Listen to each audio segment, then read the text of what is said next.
फैसलाबाद से मोहम्मद अशफाक मुगल, मरकजी तंजीम ताजरान पाकिस्तान और अंजमन ताजरान सिटी रजिस्टर्ड फैसलाबाद के नायब सदर व joint secretary cut piece cloth board Tata Bazaar factory area के senior vice chairman Mirza Mazhar Sadiq Baig ने कमिश्नर फैसलाबाद मोहतरमा मरियम खान और deputy commissioner captain retired Nadeem Nasir और नए MD वासा सुहेल कादर चीमा से मुतालबा किया है कि बरसात के मौसम में बारिशों के पानी की फौरी निकासी के लिए सीवरेज लाइनों की सफाई के साथ साथ सड़क के दोनों जानब फुटपाथ और नीचे तमीर शुदा बरसाती नालों की सफाई का काम हंगामी बुनियादों पर मुकम्मल किया जाए, जबकि बरसाती नालों में किसी किस्म का फैक्ट्री इंडस्ट्री का पानी शामिल ना किया जाए। मार्केटों दुकानों को बारिश के पानी की तबाही से बचाया जा सके। मिर्जा मजहर सदीक बेग ने कहा कि फैसलाबाद का टाटा बाजार कपड़े की सबसे बड़ी मार्केट है। यहाँ के ताजरों ने गुज़िश्ता साल मानसून की बरसात शुरू होने से कबल साबिक MD वासा की तवज्जो टाटा बाजार सड़क के दोनों तरफ तमीर शुदा बरसाती नाले की सफाई का मुतालबा किया था, लेकिन उन्होंने इस पर तवज्जो ना दी, जिसके नतीजे में तूफानी बारिश ज़्यादाबारी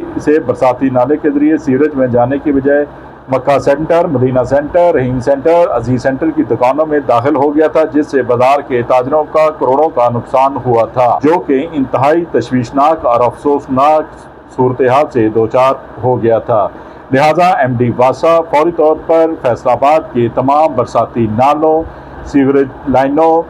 की सफाई मुकम्मल करवाएं। देखते रहिए GS न्यूज़। इस वीडियो को लाइक करें, हमारे चैनल को सब्सक्राइब कर बेल आइकन जरूर प्रेस करें